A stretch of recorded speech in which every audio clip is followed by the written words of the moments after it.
He says, what do you do for a living? And I said, I'm a hairdresser. That explains it. Hector Corvera says coloring hair for more than 4 decades took a toll on his body. In 2023, he was diagnosed with bladder cancer. Corvera is the plaintiff in a new lawsuit against 13 companies. Attorney Alan Smith alleges Corvera's repeated exposure to chemicals in their hair dye products caused his cancer. He says he plans to file multiple other hair dye cases soon. What are you accusing these companies of doing? I'm accusing these hair dye companies of, number one, manufacturing a product that's unsafe. I mean, at a minimum, I would want these manufacturers to provide a warning. Smith points to a substance that's formed when hair color ingredients are mixed together.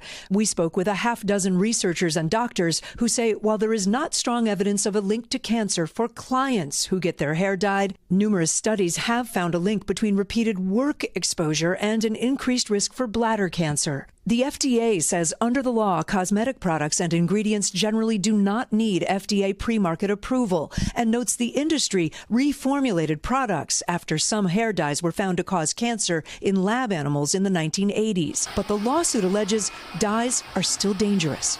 There are definitive studies that have come out decades later showing the manufacturers did in fact not do what they said they were going to do.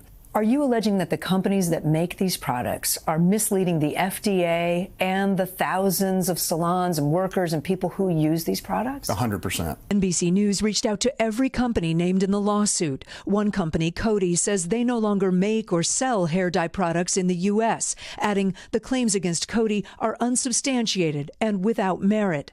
Bristol-Myers Squibb says it has no liability for products manufactured by Clairol, which it sold in 2001. Clairol and other companies named in the suit, like L'Oreal, had no comment, some saying they do not comment on pending litigation. Hector had his bladder removed, a new one created out of his intestine.